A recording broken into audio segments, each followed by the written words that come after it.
Right. Hello, everyone. Happy Pride and welcome to Drag on Film, a cinematic history. I am currently repping my favorite drag icon, Divine. Being a John Waters fan, of course, she's my favorite. And we will definitely be talking about her and the actor that created her character, Glenn Milsteed, later in this program. So let's pull up the presentation.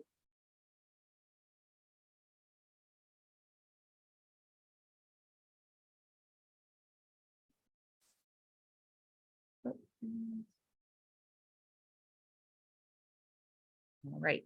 So why am I choosing this topic? Well, if you follow these programs for a while, one of the things I really like to do with these, especially if I'm looking at kind of the scope of film history, is going back to this idea that a lot of what we think of as new in film is not necessarily as new as we think. Women have been directing films almost since the invention of cinema.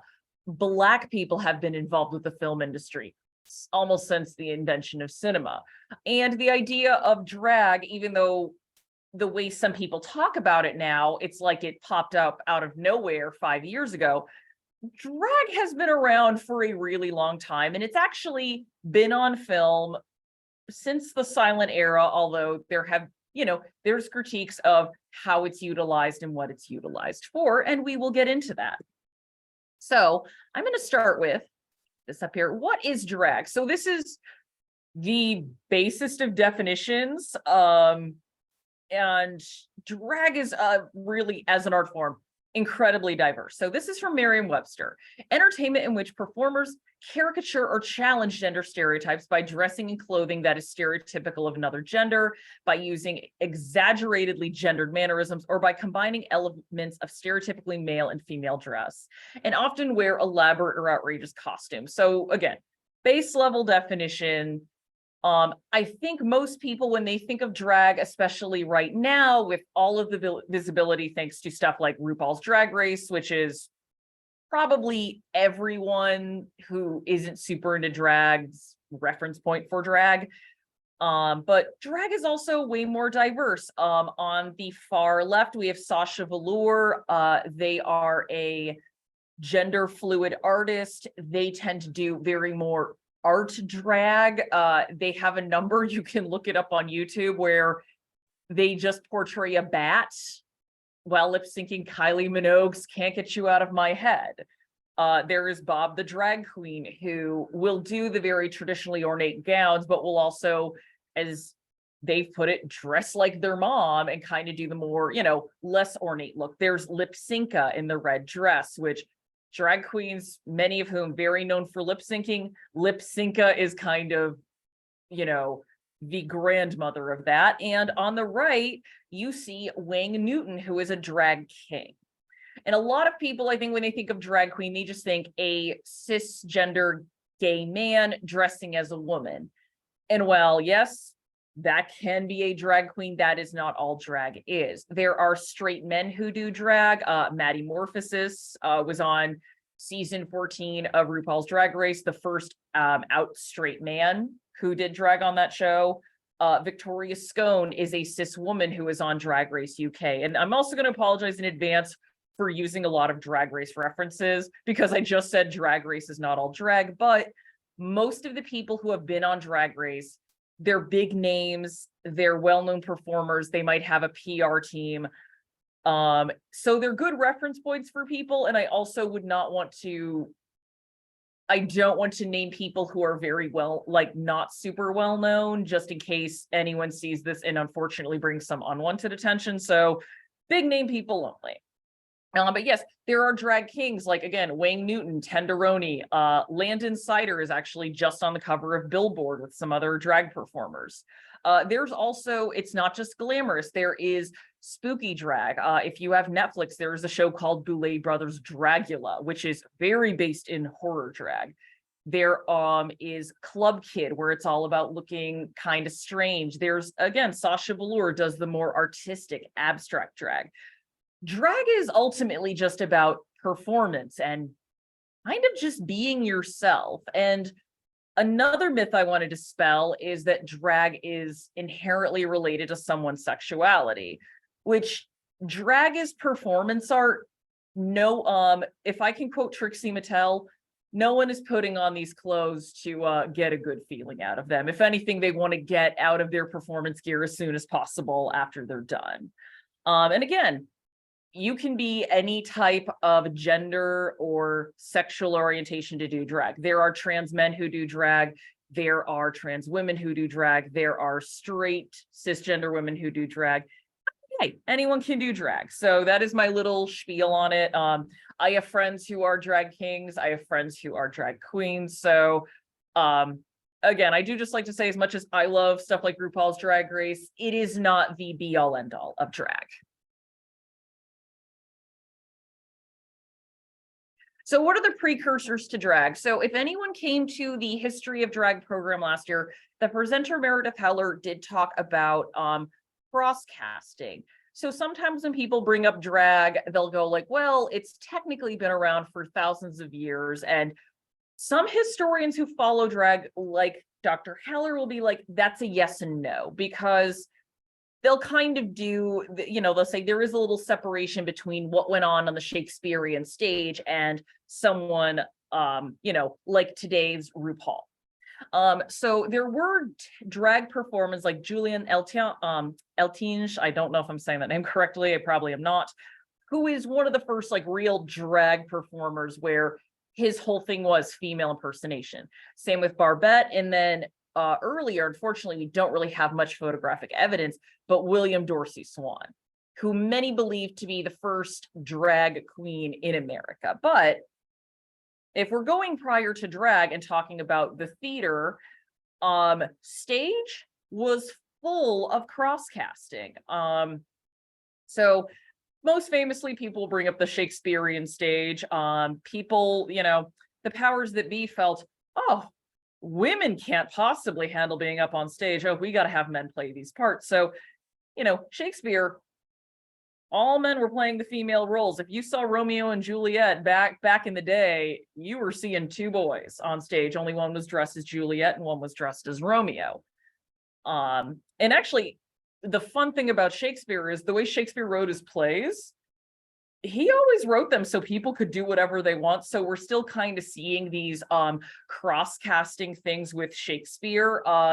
Most recently, the actress Denai Guerrera, probably best known for being in the Black Panther films and The Walking Dead, she's currently playing Richard III. And I think that's great. This idea of just, wow, doesn't matter, you're just a person playing a role. What I find more interesting is kabuki in Japan. So there is no theater and no was always all men playing all the roles, but kabuki, which started in the Edo period, like early 1600s, actually originated with women performers, in particular, a female kabuki performer named Onuki. However, the shogunates, again, the powers that be, felt that it was immoral to have women on stage. And also it's something to do with the fact that a lot of kabuki plays were kind of put on in the, let's just say the red light district-y areas of Japan. So they're just like, well, that's it, no women on stage. In order to protect everyone's moral fiber, the men are just going to play women. And I hope we can all appreciate the irony of the powers that be a couple of hundred years ago saying, oh, women on stage are just too immoral. May as well have men dressing as women, especially if we're looking at current events. And there's actually in kabuki a specific name for the male actors playing female roles, which are called the onagata. Now, I have been to Japan and I've actually seen a kabuki play performed, and all of the roles were played by men. And sometimes it's strange because now in kabuki, women are allowed to play the female roles, and sometimes they do, but because it's for so many years, it was just men, it's almost seen as this point of this is just how we do things. And similar with the Chinese opera, the Dan, which are the female roles played by male actors, they still exist. Some productions will use mixed gender casts, others will be like, let's just stick with the basics. So these are kind of the precursors. We also have vaudeville, and we're talking Britain, the pantomime. Honestly, between pantomime and William Shakespeare and more modern examples like Monty Python, I think we should really consider drag a British pastime. Todd, what say you? I mean, there's something to be said for that. Incidentally, I didn't even point out one of the other famous examples that is not mentioned here. Oscar Mhm. Wilde's The Importance of Being Earnest, which there is one role that, by tradition, they still cast as a man to this day. Yeah. And there are plays, again, going back to Shakespeare, Twelfth Night, where a character cross-dressing is an active part of the story. So again, this stuff not entirely new. But if we're talking the first real cinematic drag superstar, I don't think we can go any further without talking about one Bugs Bunny. Granted, he was on, I mean, I associate Looney Tunes with the small screen mostly, but then I remember, oh yeah, Looney Tunes shorts were in front of movies. And man, if you go back and watch Looney Tunes, I mean, there's a lot of stuff in Looney Tunes that has not aged entirely well. But you go back and you're like, Bugs Bunny's dressing up almost every other episode. And one could really argue what Bugs Bunny does is drag. It is an exaggerated gender performance. And mostly what the early stuff was used for was it's humor. It's funny. Haha, Bugs is dressing as a woman. But at the same time, if we're just looking at precursors, we're like, well, again, this is not exactly new. But the example of Bugs Bunny does lead into early cinema in terms of how drag was used. And so, as I said before, it was pretty much just used as a kind of, wouldn't it be hilarious if a man wore a dress?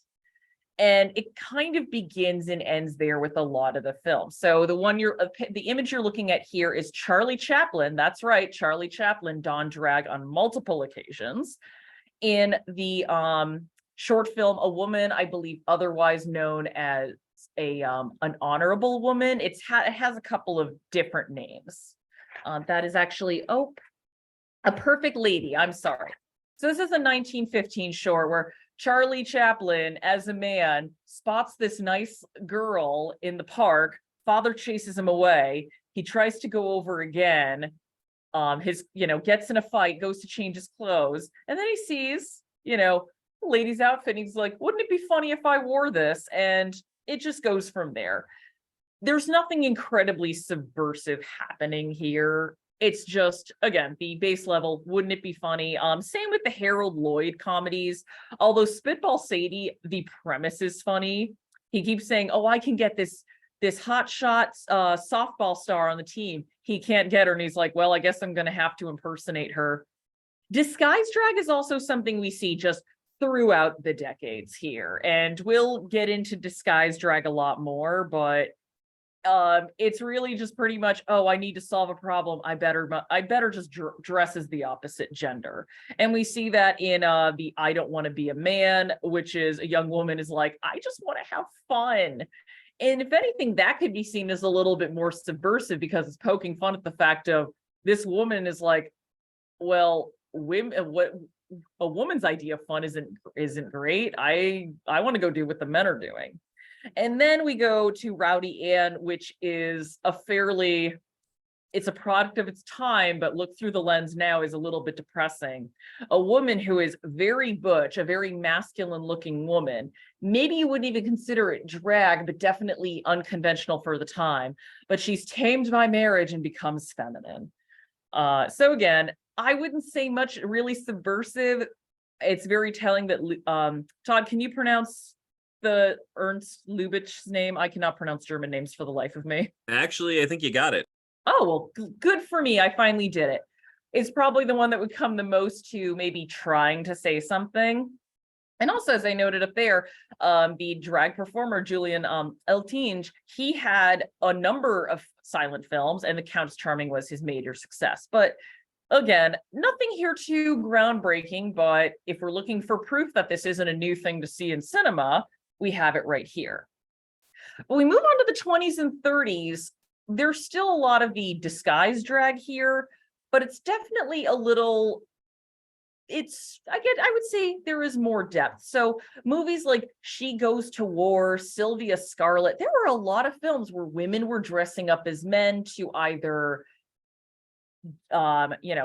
get into male spaces, or again, just find some freedom that they couldn't have in their lives, or in bringing up baby. it's sort of an acceptable way for there to be some humor and maybe even hint at some queerness without being very overt. And especially as we got into the later 30s and the Hays Code, it was a lot harder to do that.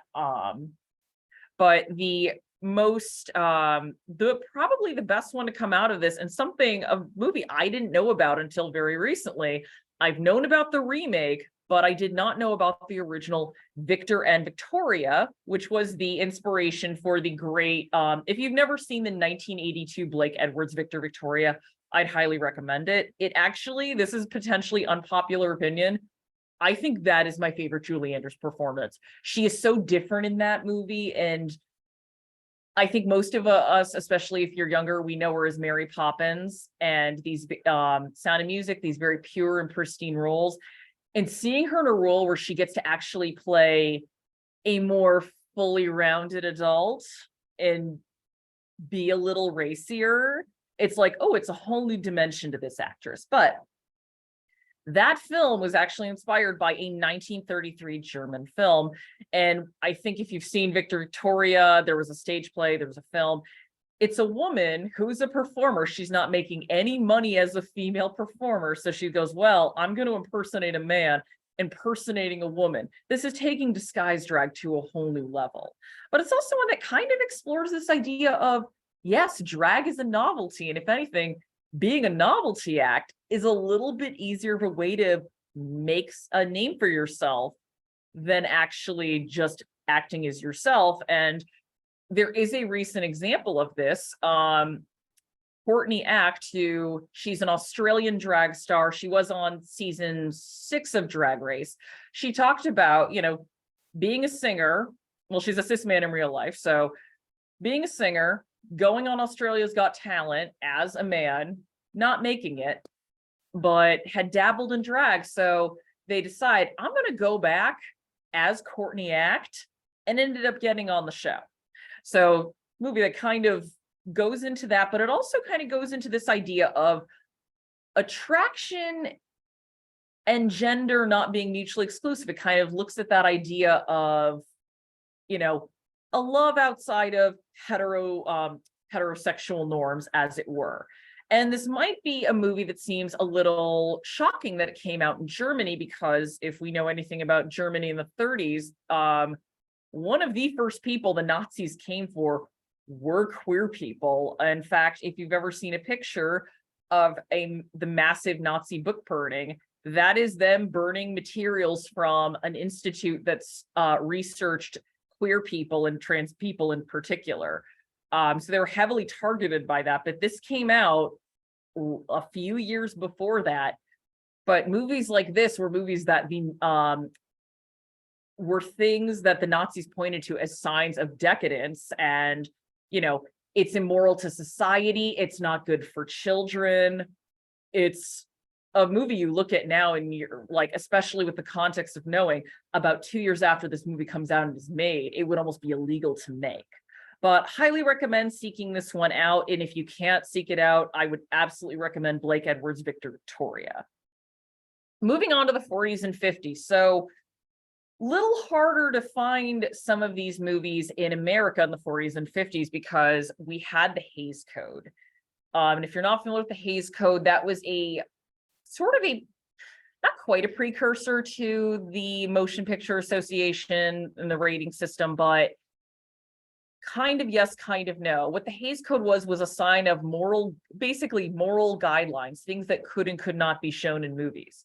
So man, if you think I hate the rating system, wait till you hear my thoughts on the Hays Code. And you can if you go back to my program on film censorship. But there were a lot of movies from Britain that were made at the time. And again, Britain drags the national pastime there. So we had Charlie's Big-Hearted Aunt, Black Sheep of Whitehall, I Was a Male War Bride, Obi-Wan Kenobi himself dressed in drag. Todd, how do you feel about that?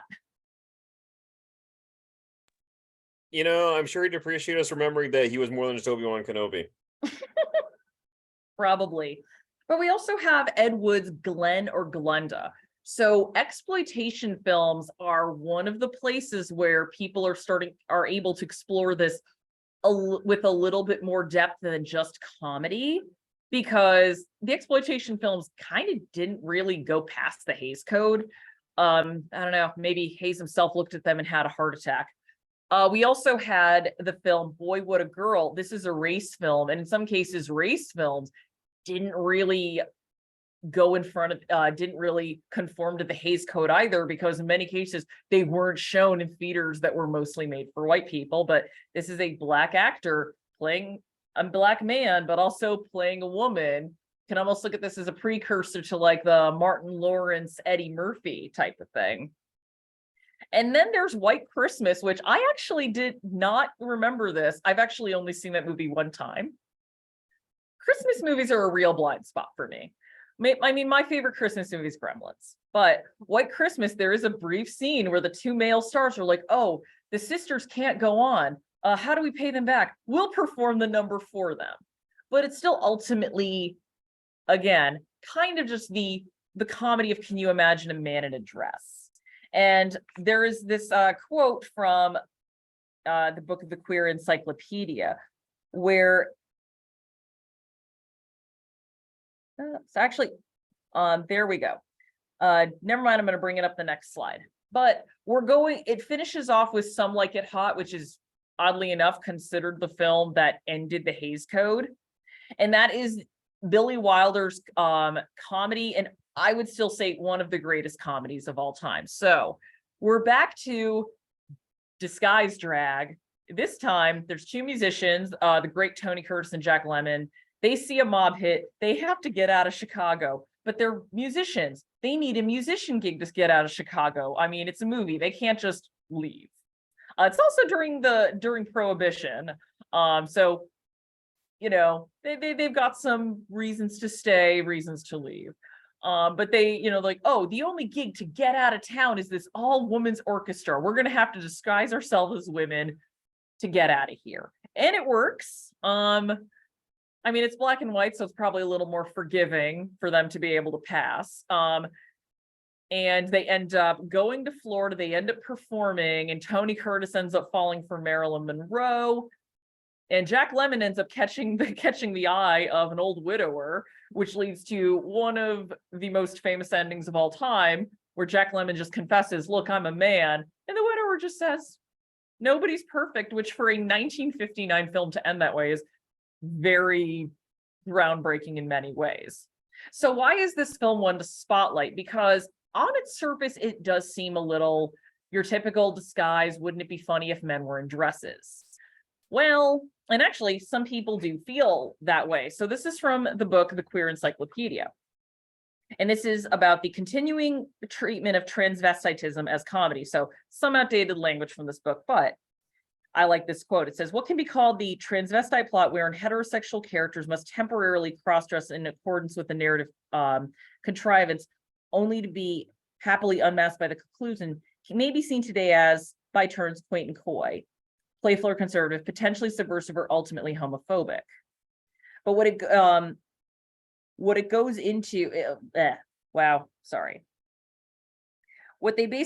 it goes on to say though is that ultimately this transvestitism, it must still be seen as trite and comedic in order to not be seen as dangerous. So there is this idea, by keeping it very funny, keeping it comedic, it's ultimately kind of pushing away any actual queerness from this film and from the concept. You're still keeping it in the field of comedy rather than queer. And this is also something that was pointed out in last year's History of Drag program. Drag was not always associated with queer culture, and Some Like It Hot is a very good example. But what a lot of people will point out in terms of Some Like It Hot and what sets it apart is it takes a step above the very base level, wouldn't it be funny if men dressed up as women? The movie actually takes this opportunity to kind of look at gender roles and gender expectations. So one scene I love is when Jack Lemmon and Tony Curtis are on the train. They're like, look, these are ladies. We have to keep our heads down. We need to keep our voices soft. We can't bring attention to ourselves. All of a sudden, all the other women in the band are breaking a their illegal booze, playing cards, playing loud music, and singing. And Curtis and Lemmon are like, women act this way? I had no idea. And you also have, there is this kind of discussion in this look of artifice and what people are looking for. So late in the film, Tony Curtis, he is in love with Marilyn Monroe's character, but she talks about it. She's like, oh, I always go for these poor men who aren't good for me. I want a rich, stable guy. So Tony Curtis dons a different type of drag. He doesn't dress as a woman, he dresses as a millionaire. If you've seen Paris is Burning, you could say Tony Curtis starts to serve executive realness. And again, this goes back to the idea of drag not just being dressing as the opposite gender, but drag as gender performance. He's not just performing as a woman. He's like, okay, I am now going to perform as this character of this wealthy male yacht owner. So it's kind of this, almost before drag kings really became a thing, it is this idea of he's doing drag, but he's doing male drag. And last year I talked to Joe Jeffries, who's a professor. He teaches a lot on the history of drag. I actually wanted to have him speak as well, but he was part of a production and could not.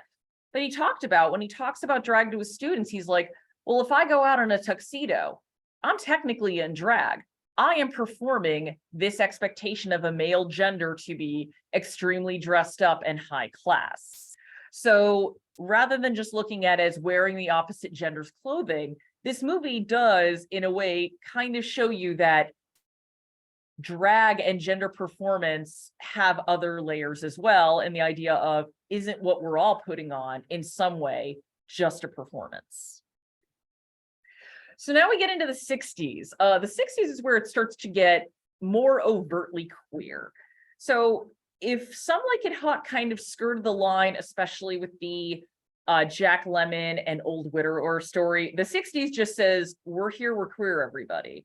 We had Andy Warhol films, and Andy Warhol was actually obsessed with working drag queens, so he would feature them in his movies.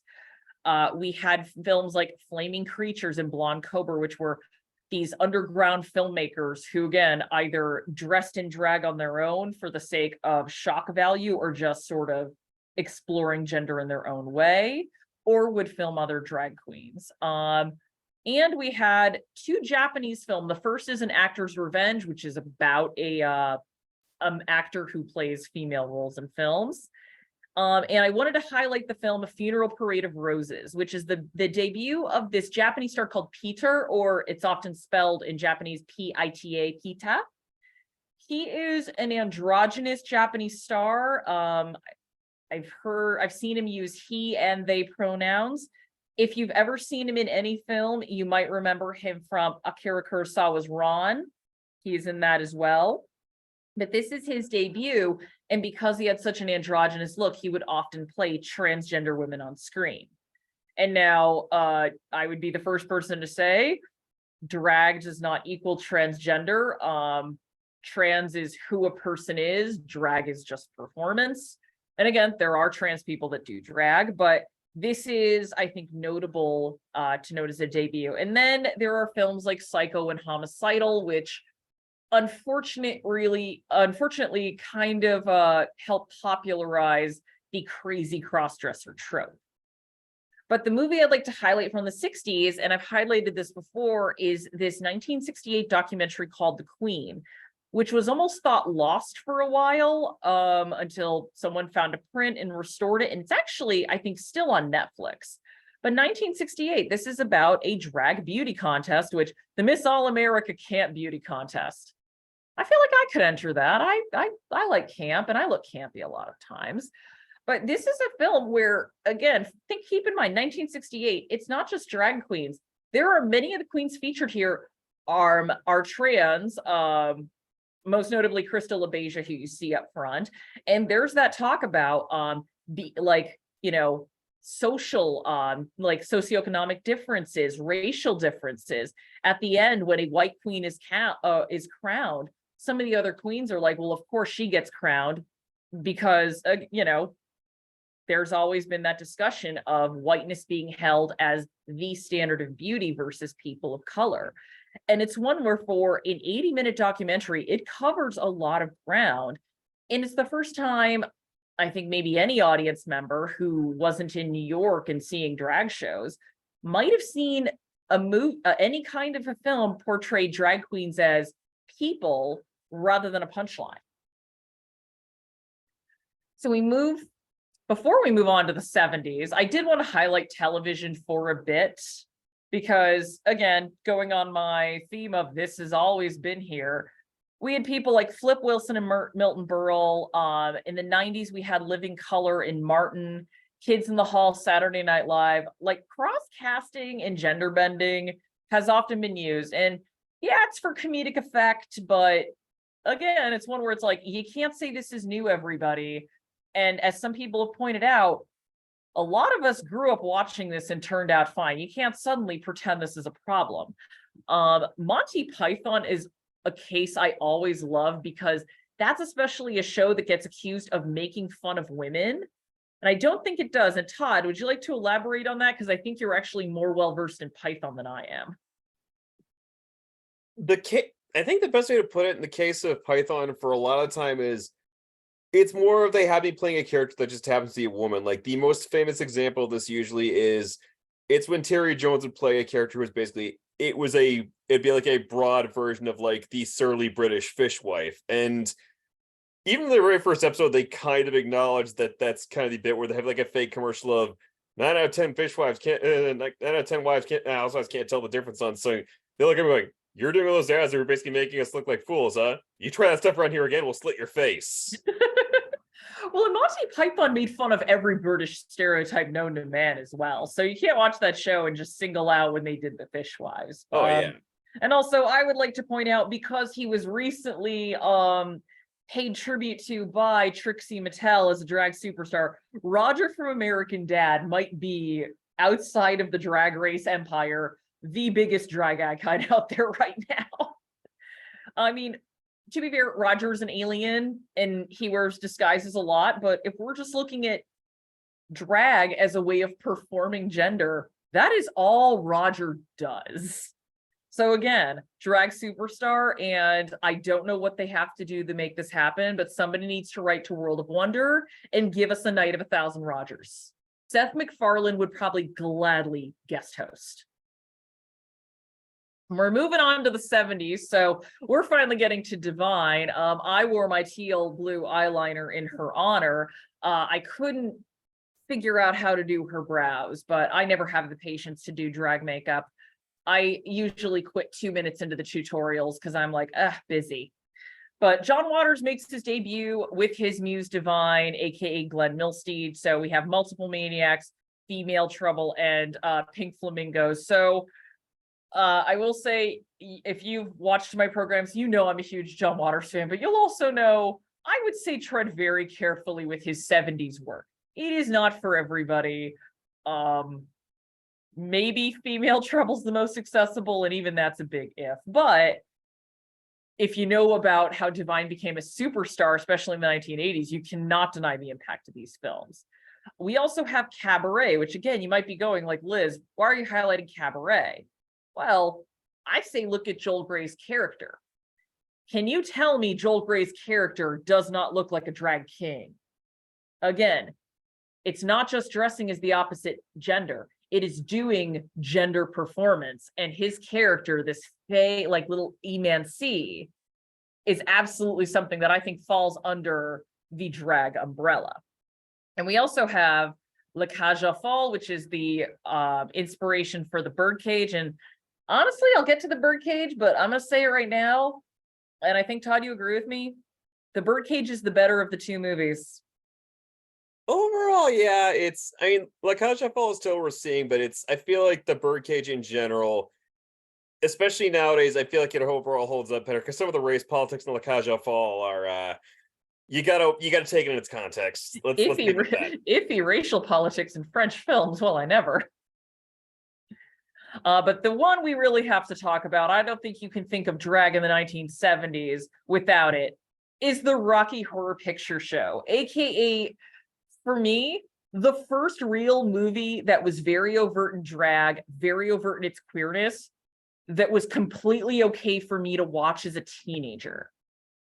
I still remember one of my oldest friends when we were in high school and I'd kind of discovered it on VH1.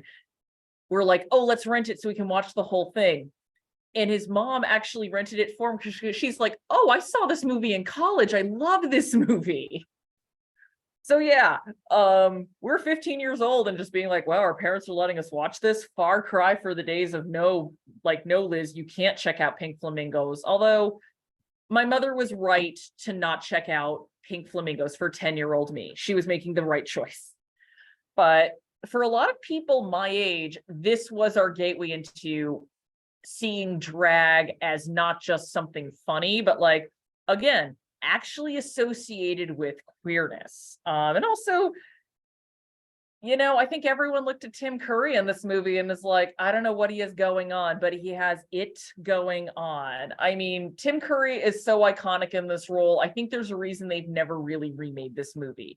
They've done stage adaptation, they've done one night musical adaptations, but they've never remade the movie because you really can't. Tim Curry just owns this role. Todd, how old were you when you saw this? Oh, geez, that one. I want to say mid-teens, but I couldn't keep you a specific number.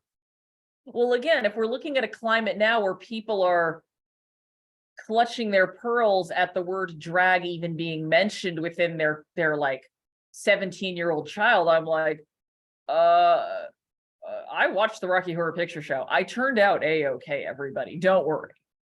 Although one of these days, I'm finally going to have a Little Nell costume for the Coolidge after the Coolidge Midnight Marathon. But yeah, unlike, John Waters and Andy Warhol and the more experimental movies like Flaming Creatures and stuff by Kenneth Anger, which might have been a little alienating to mainstream audiences, the Rocky Horror Picture Show, even though it started as like a midnight cult movie, it became a mainstream film. It became a cult classic. It became a movie everyone had to see. And for a lot of people, it was our first introduction to the queer side of drag. So now we go to the 1980s. I know a lot of people associate the 80s with the rise of conservatism, and in many cases, they're right. There are many books on this. We're not going to get into that. But I find the 80s to be fascinating as a decade in terms of film. And RIP 80s all over, but the first, they only got to early 1985 before they were unable to continue the podcast. But going into the early 80s, they're like, the stuff that's discussed in movies, the stuff that is covered, is not something you would initially think of for this decade. So you had John Waters continuing to put out films like Polyester and Hairspray. So I said before, I don't know if I would really recommend watching Pink Flamingos and Female Trouble without reading the wiki summary first, but I would absolutely recommend Polyester and Hairspray. Hairspray is just a wonderful, wholesome movie. I know it breaks people's brains to realize John Waters made a PG-13 PG film, but he did. But Polyester is, the best way to describe it is Douglas Sirk by way of John Waters, and Divine. So Glenn Milstead was the man, and Divine was his like alternate character where he would bring out for John Waters films. And in the 80s, Divine was actually like a celebrity at clubs. Divine had a singing career, but Divine plays this housewife character, Francine Fishpaw, this poor housewife just trying to raise her kids in the 80s so sympathetically. It's one of my favorite performances ever, and I really think everyone should watch it. You also had very interesting casting choices like The Year of Living Dangerously, which I almost didn't include, because one of the things I didn't want to include was men being in drag for playing transgender women. Because even though when I've read books about this, like Simon Doonan, he wrote a book on drag. He's like, I include it because these men are in drag for this role. But I'm like, once again, a trans woman or a trans man is not someone in drag. That's a person. So I feel iffy about including it. But Linda Hunt is more of a look at modern cross casting. Now, I think the idea of Linda Hunt playing an Indonesian person would not be done nowadays, but especially considering the 1980s when Asian actors really did not have a lot of chances to have major roles. But the idea of like, we're just going to cast this person that meets this role really well is kind of hearkening back to what used to be done on stage. And you have Yentl, which really good film, even if it is disguised drag. One of another disguised drag classic is Just One of the Guys, in which a girl goes undercover at a boys' school to figure out what boys really think. That's an interesting thing I've discovered. There are men who do disguised drag as women a lot, but boy, howdy, is the women dressing as men a big big drag disguise trope. And we also have Pee-wee's Big Adventure again. Pee-wee is absolutely drag. It is male drag. Paul Rubens is a man, but he is doing a very exaggerated caricature of a man. And it should come as no surprise that many drag kings and just drag performers in general cite Pee Wee Herman as an inspiration. In fact, Todd, the one drag king we know absolutely takes a lot from Pee Wee Herman. Pee Wee, Weird Al, Danny Elfman. That's kind of the Trinity, yeah. Yep. So you might be looking at the final film that I've noted on this, and you're like, The Little Mermaid. What do you mean by The Little Mermaid? And you might actually know this because this has been in the news, but if not, the inspiration for Ursula was none other than one of my favorite people ever, Divine. That is right.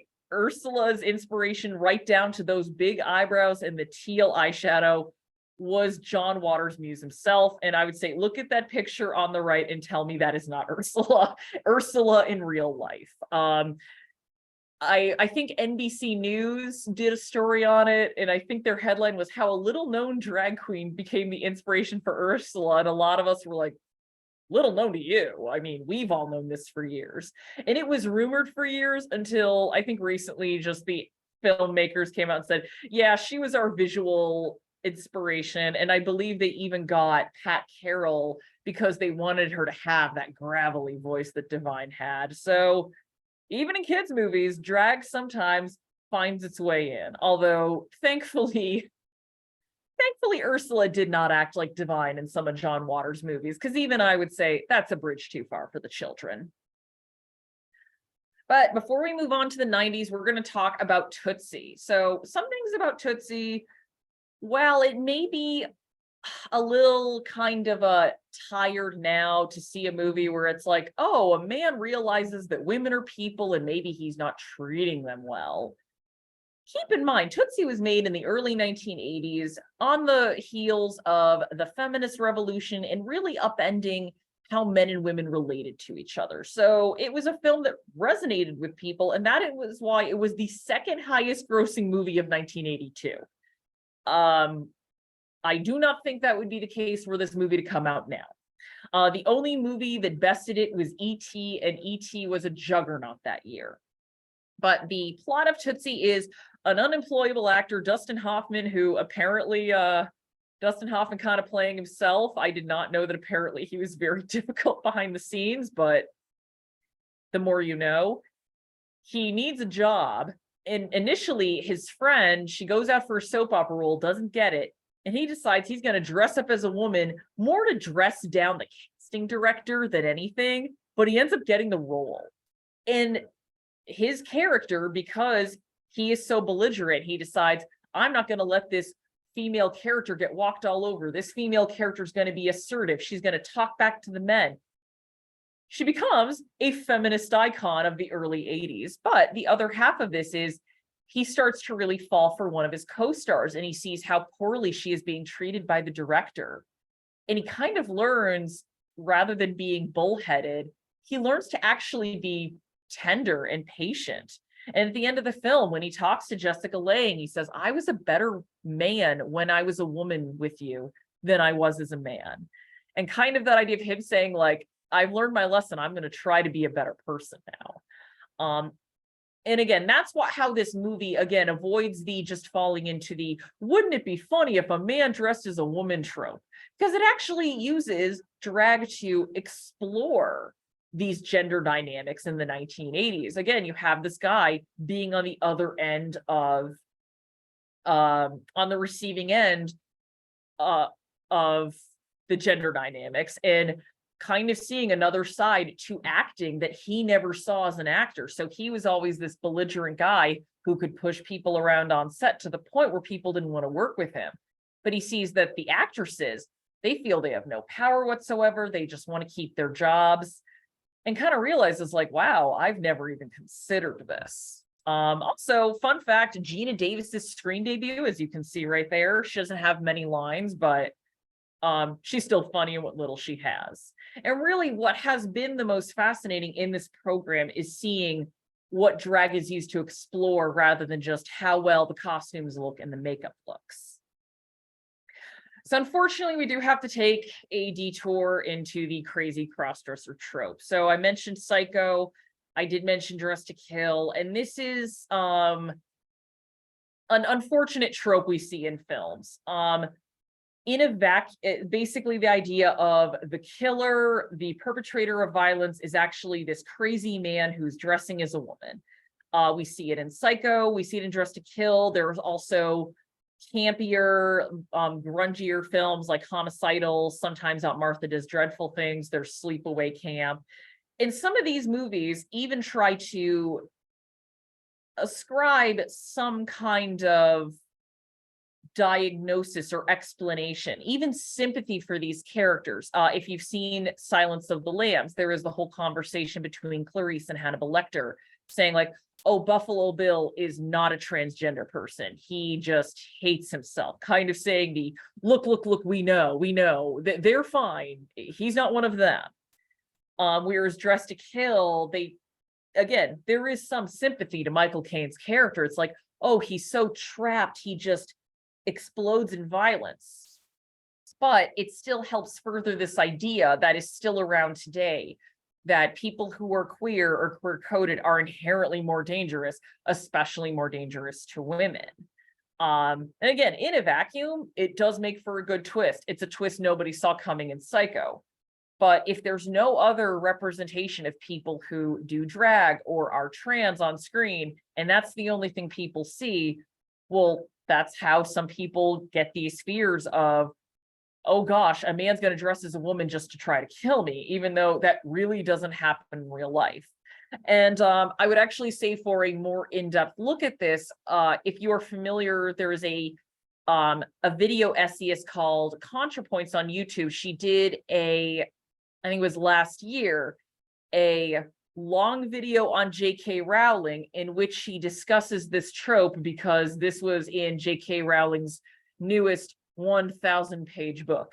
And I should just say, because she's now done 2 of them, it was the first big video essay on J.K. Rowling, but she goes more in depth than I can in this program, and it's a very thoughtful and well done video essay. So I would highly recommend watching it.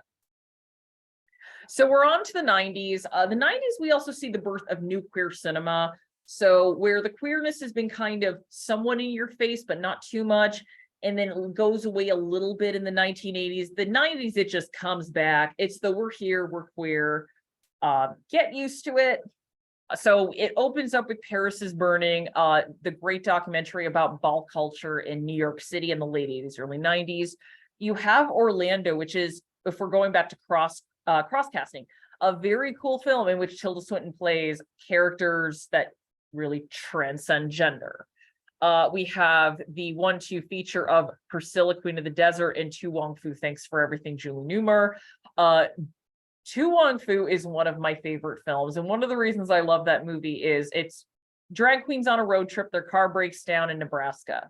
You would think the crux of the movie would be they're in a town, everyone in this small Nebraska town is intolerant and hateful, and they have to teach everybody a lesson. That is not the case. The people in the town are absolutely accepting of these queens, although they think they're women, with like the exception of Stockard Channing. But at the end, when they find out they're drag queens, they're like, no, these people are nice. We've welcomed them in. They've done nothing to make us dislike them and nothing to hurt us. We're standing by them. And it also has a great cameo by Julie Newmar herself at the end of the movie, and is endlessly quotable as well. We also had The Birdcage and little scene Philip Seymour Hoffman film called Flawless, in which he plays a drag queen who is neighbors with Robert De Niro. Not a very good movie, but if you're a Philip Seymour Hoffman completist or just want to see him in a different kind of role, there is that. And The Nutty Professor, in which Eddie Murphy, again, I think you can make the argument, if we're just talking about gender performance, Eddie Murphy does drag of everybody. He plays the mother of the Clumps. And then when we get to The Birdcage and Mrs. Doubtfire, which is Robin Williams and the mainstreaming of drag. Robin Williams, great guy, by all accounts, wonderful human being. We all miss him, and I think the entertainment world is just not as fun with him not here. But something we see with Robin Williams, and has been confirmed behind the screens, Robin Williams is also a very empathetic person and a very tolerant person, which is why he did The Birdcage with like no fear of it whatsoever. Really did kind of help for a lot of people, especially people my age, kind of see this stuff as not so much of a taboo. Although I would argue, Todd, does Mrs. Doubtfire hold up? Of the three, Mrs. Doubtfire is probably the most awkward because the entire premise is built around the idea of this guy basically takes on this personality to deceive his ex-wife in order to see his kids, which is like, right? The problem isn't drag. The problem is him lying to his wife. This was where there was a whole phase on the internet where like people do like recuts of a trailer, like the recut trailer to make a film scene. Like someone did one of Mrs. Doubtfire as a psychological horror film, and it lines up uncomfortably well. It's still funny because Robin Williams is still funny, and great Harvey Fierstein performance as his brother. But it is this idea, it is one where it's like, yeah, for a lot of people, this was like the drag we saw as a kid along with Bugs Bunny, and thought it was funny. But yeah, as an adult, if I can quote Trixie Mattel, because she talked about disguise drag and she talked about Mrs. Doubtfire, but she just goes, all right, honey, everybody, I'm going to give you some advice. If you're not allowed to see your kids, don't disguise yourself as an old woman. Just go back to the judge, which is true. But it is also an example of, even in the 1990s, there being drag and having it not be inherently queer. He's just trying to see his kids. And what's very funny is the way Mrs. Doubtfire ends is he continues the Mrs. Doubtfire character, but he hosts a children's show. If anything, Mrs. Doubtfire predicts Drag Story Hour. But yeah, I still look at that movie and I'm like, my dude, you could have just listened to your wife and maybe talked to the judge some more and avoided having to put 7 layers of makeup on. But that's a conversation for another day. 90s films were kind of wacky. But my favorite is The Birdcage, one of my favorite comedies, probably one of my favorite movies at this point. Again, looking in the context of this movie, came out in 1996, almost 2 decades out of gay marriage even being legal nationwide, featuring a gay couple. It's seen as completely normal. They have their fights and ups and downs, but it also shows Gene Hackman and Diane Wiest having fights and having their ups and downs. It's this idea of these relationships are all normal and they're all okay. And The Birdcage showed that they parented a son who turned out marrying a woman. He's not all messed up. He's not crazy. But it also shows drag. So they own a bar, they own The Birdcage. Nathan Lane performs as Starina. But there's also like the female drag is not that much in the movie. It's in at the beginning. You have Nathan Lane in drag as the mother for the most part. But the more interesting drag for me, the older I get and the more I look at drag as its gender performance, not just dressing as somebody else, is Robin Williams. Because Robin Williams in that suit, if you see how he dresses early in the movie and you see him in the stuffy gray suit, Robin Williams, his character is also in drag. He's just in play it safe. So it is, again, going back to this idea of who do we put out into the world? What do we dress ourselves up as in order to impress and perform for other people? And it also has the very funny ending where they all have to get out of the club unseen, and everybody, including Gene Hackman's, conservative senator, all in drag. And you know what? No one catches fire, no one screams. It's very funny. Gene Hackman has that great line of "Don't leave me alone."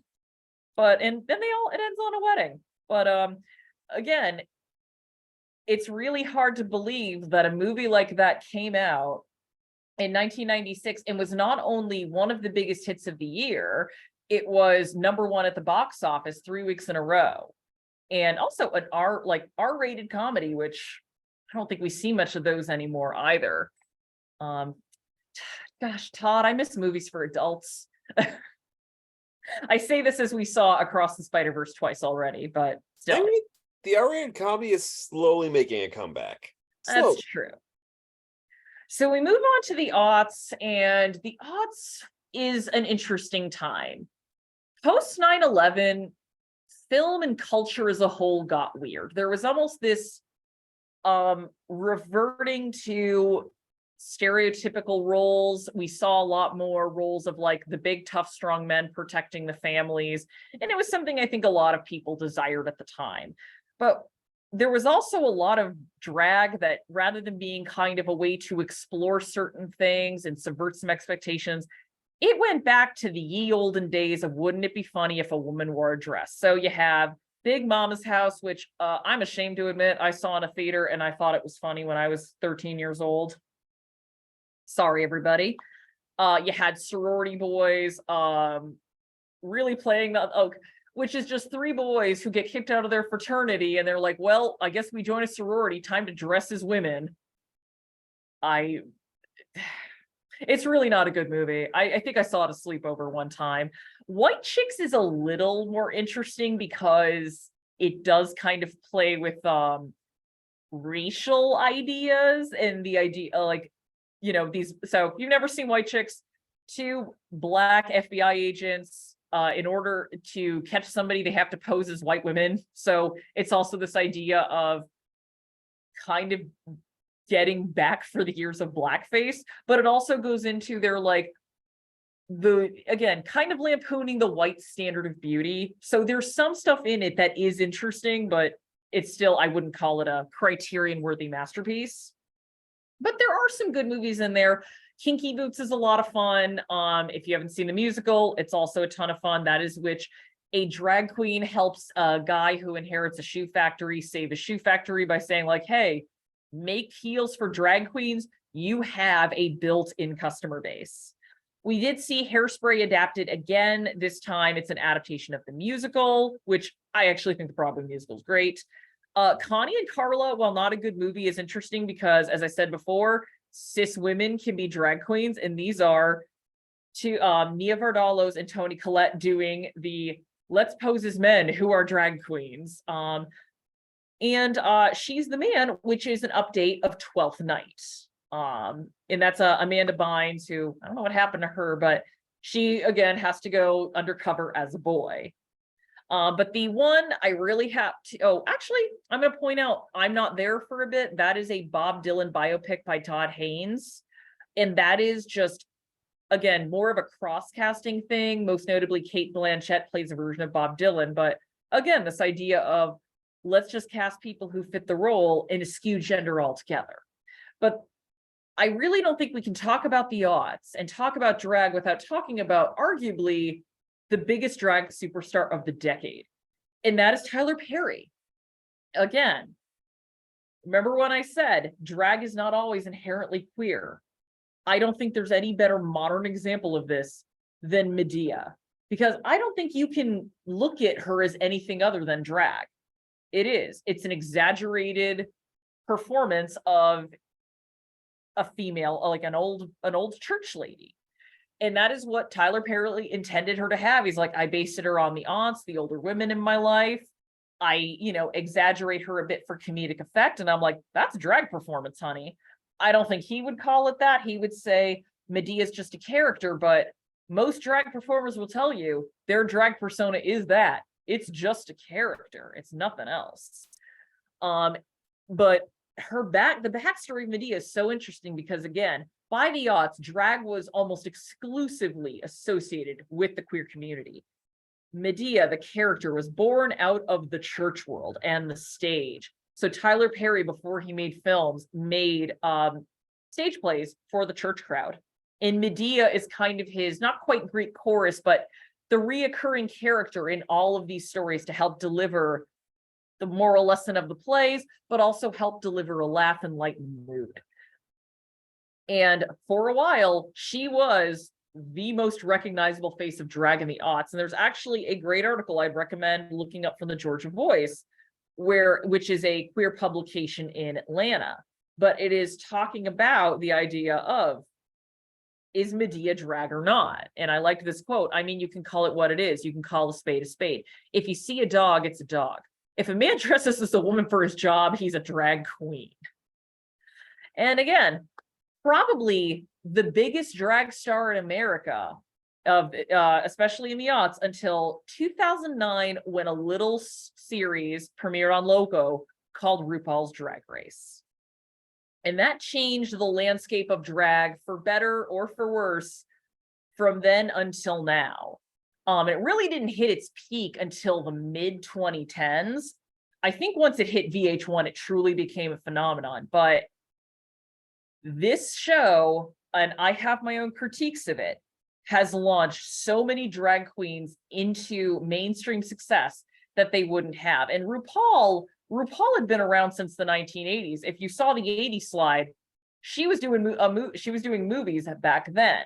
She was big in the 90s. She had the CoverGirl song, You Better Work. She's into Wong Foo. She was part of the Mac Viva Glam campaign. RuPaul was, I know I said it was Bugs Bunny, but if we're talking about actual drag, RuPaul for the modern times was the first the first big drag superstar.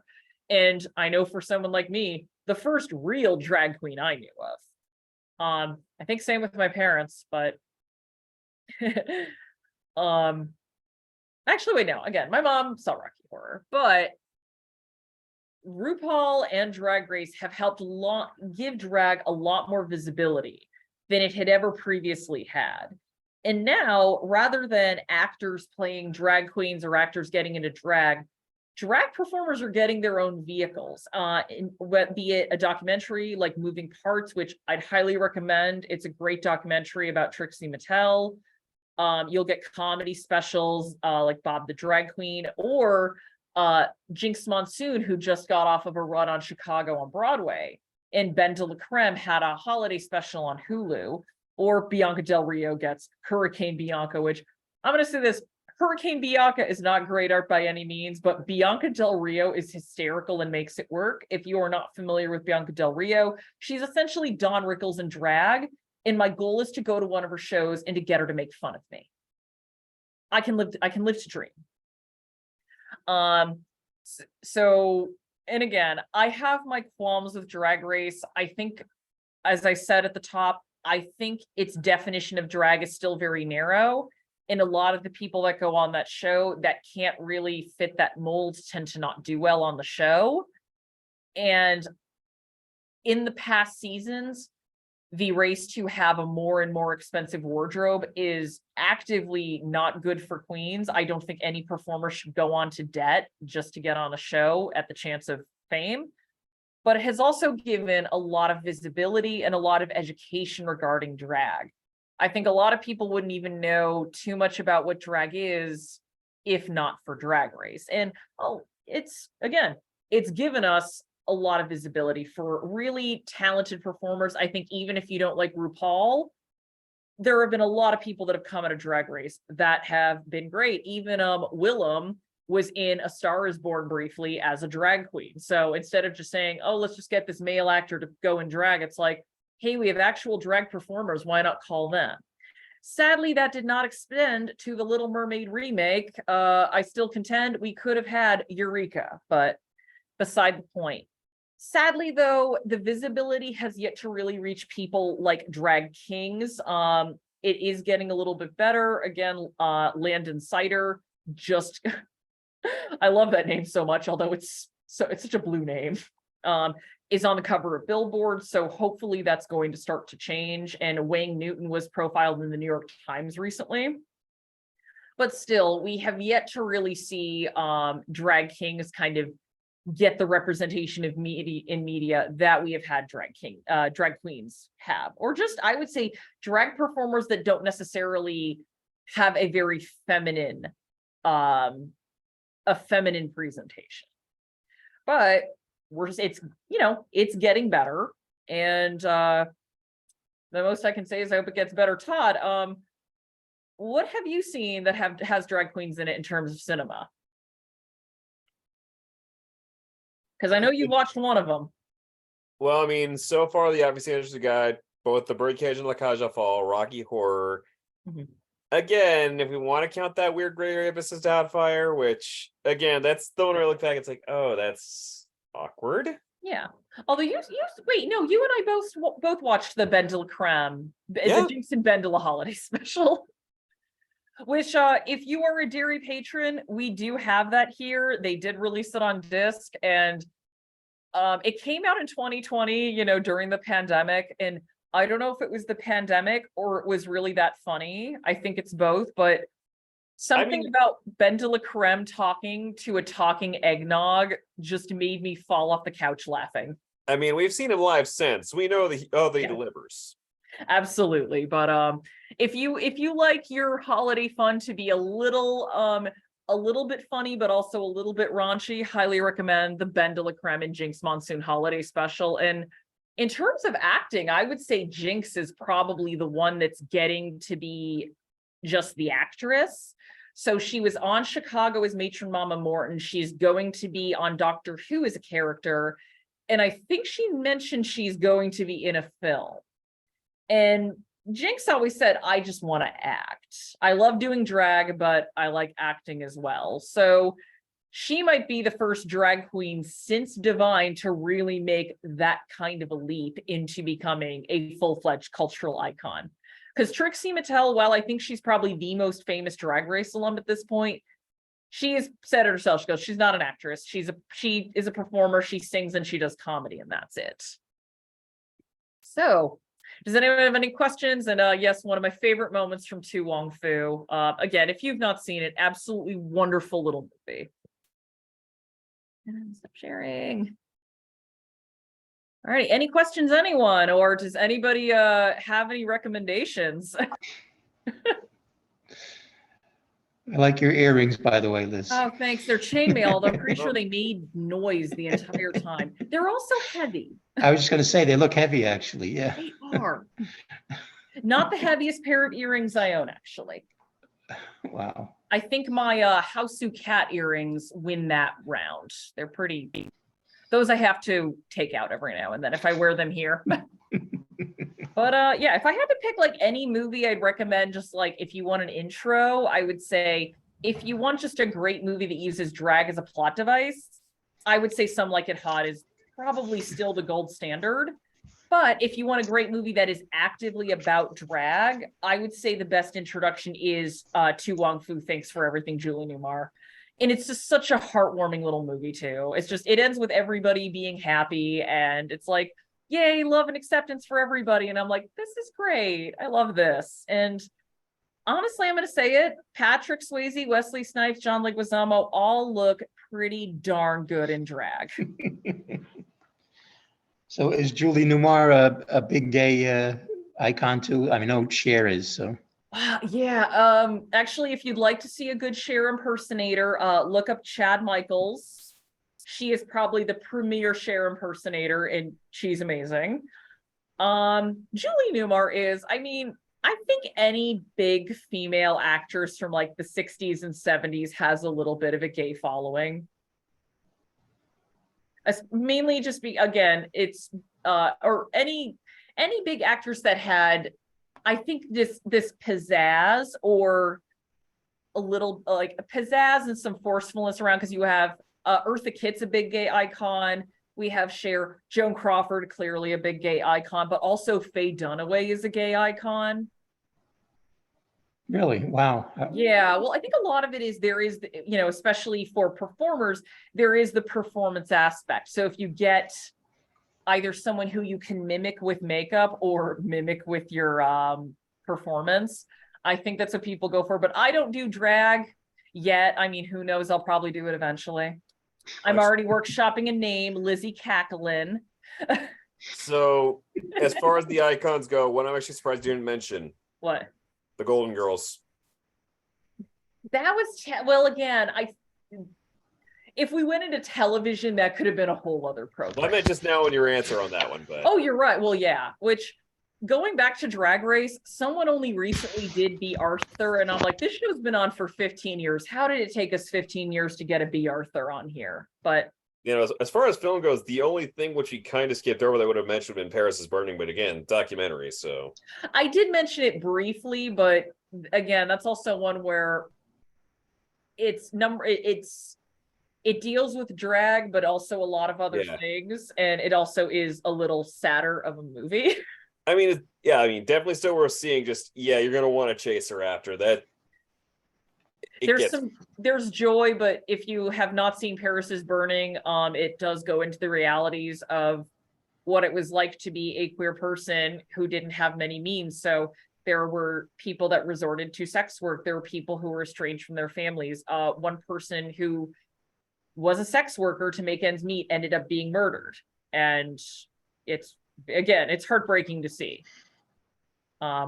But I would still recommend it. It's one of my favorite documentaries. And again, go watch Wong Foo if you haven't. If you just need a good feel-good movie, it's a perfect film. And I'm not even sure. I'm not even sure how to ask, but there's so many actors or actresses too that were gay, especially that were hiding it for so long. Mhm. Is there, like, I don't want to say a list, but is there some kind of way to see, like, has anybody done like a comprehensive study of who they were, maybe, or not? Again, that's a whole other program topic, and one that Right. I could do next year. I'd have to figure out a way to do it right, and that's not just exploitative or lurid. Yeah. I do think, And are you outing people that, nobody? yeah, and there are some that I think kind of just took it to the grave, and there's always been rumors. Wasn't it Cary Grant? Was it there? I think there were some who were at the very least bisexual, but Right. Yeah. I think Cary Grant might have been one of them, where it was rumored. There was the rumor of Marlon Brando and Richard Pryor had a thing, which that was a weird thing to learn, but you know what? As long as you're not hurting anybody, go ahead. I mean, Yeah. I stand by what I said about that one. Good on both of you. You were the legend. Yeah, but it's I don't know. I mean, there's the very famous examples like Rock Hudson, which that came out very heartbreakingly when he was diagnosed with AIDS. But there are other ones where it was just kind of almost an open secret in some ways, or just this person never really married. I wonder why. Wasn't one of the Darrens a case of that, Todd? Yeah, I think it was Dickie York, I think it might have been. Yeah, no, I think, or he was out to other people. It was just one of those like, open secret ones. Calling back to in the presentation, Graham Chapman. Oh yeah, that's a question that Liberace was always asked every time he was on television. They'd ask him, and he joked he hasn't found the right woman yet. But it was just always something he was asked. I don't know. I think I remember seeing him as a kid going like, I don't quite know what this is, but I know there's something. But yeah, he could play the piano though. Yeah, I just hope the takeaway from this is, as it has been with some of my other programs, none of this stuff is new. It's just another form of performance art, and it's interesting to see how it's expressed in cinema, although as of right now, the expression of drag is a lot more on television than it is on the silver screen. Thanks, global markets. Yeah. Yeah, but I hope I will see you all next month for Hollywood and the Red Scare. Definitely not as fun of a program, but an interesting one. I will be discussing people like Dalton Trumbo, Lucille Ball, and Judy Holliday, who her story is an interesting one. She's a great actress too. Absolutely, much smarter much smarter than people gave her credit for, which actually worked in her favor. One of my favorite movies, Born Yesterday. Yeah. Yep. Which she won the She's Academy just- Award for. Yeah. Yeah. That All voice. right. Now she's a Great very, job, Liz. a lot of those actresses that were so good at playing the dits were actually some of the smartest people behind the scenes. Smartest. Yeah. Lucille Ball is the other example. Yeah. I was, well, and she, I mean, we do have to get going, but not only smart behind the scenes, but a very forceful businesswoman behind the scenes as well. I didn't quite like that being the Ricardos movie, but one of the things I did appreciate that they showed was that Lucille Ball was all business behind the scenes and was very in control of how she was portrayed. Right. And had utmost, like, had a lot of agency over her show. She wasn't just the dumb, well, not the dumb blonde, but the dumb redhead bimbo being pushed on screen. She was in complete control of what she was doing. Very forced to be reckoned with is an understatement for her. But with that, I will bid y'all good night, and hopefully I will see you all next month. Okay. So long, Liz. Great Have job. a good night. Right, good night.